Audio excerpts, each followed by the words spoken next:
who actually understood the power of Jesus in the story? Who actually understood who Jesus was?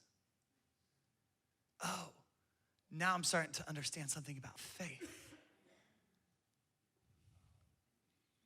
Is the question, what do I need to do differently? But that's a question that I ask. That's the question that the disciples are asking. But the demon's not asking any questions.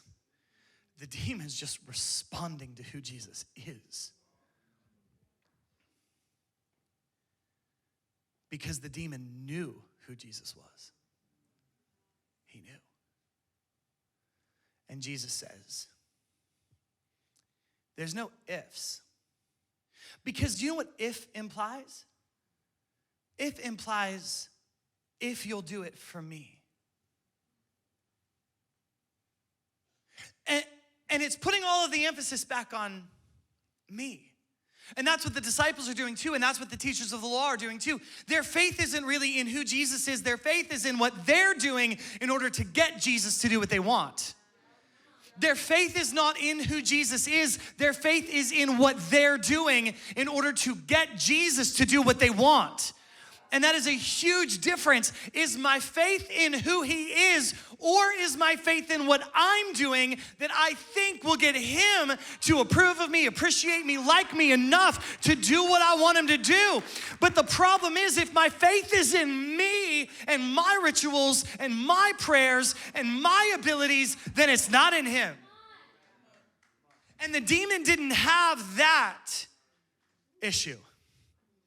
The demon just knew who Jesus was.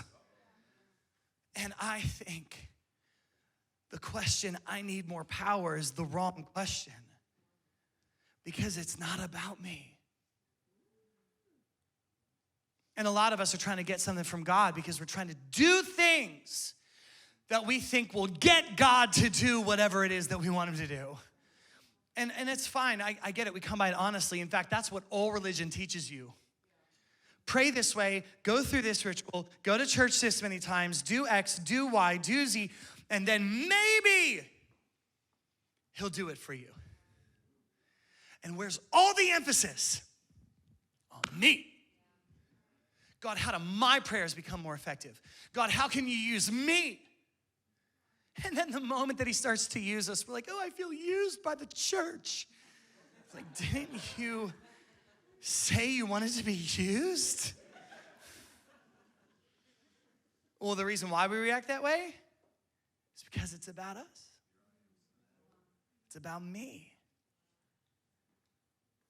And then the Father prays something, and this is so honest. He says, so Jesus says, he says, anyone who believes, everything is possible for the one who believes. Immediately the boy's father exclaims, I do believe. Help me overcome my unbelief. And that right there is where I need to live my whole life. That's where we all need to live our whole lives right now. I do believe. Help me in all the ways I don't believe. I believe you can save me. I believe that you can have your way with my life. I believe that my prayers can be powerful. I believe, but for all of the ways that I don't believe, I need you to help me.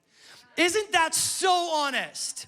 And isn't that so much different than what we normally do, which is convince God all of the reasons why we actually do believe enough?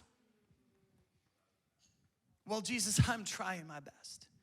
It's not about you and you're trying. Oh, for all the ways I still don't know you enough. For all the ways I still don't recognize your power enough. For all of the ways that I still don't believe, help me. That's so honest. That's so real. And that's exactly where I need to be. And then Jesus, he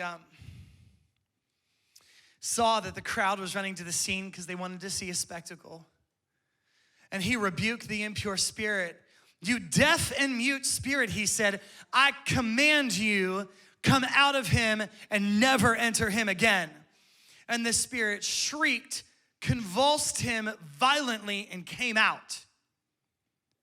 The boy looked so much like a corpse that many said, he's dead.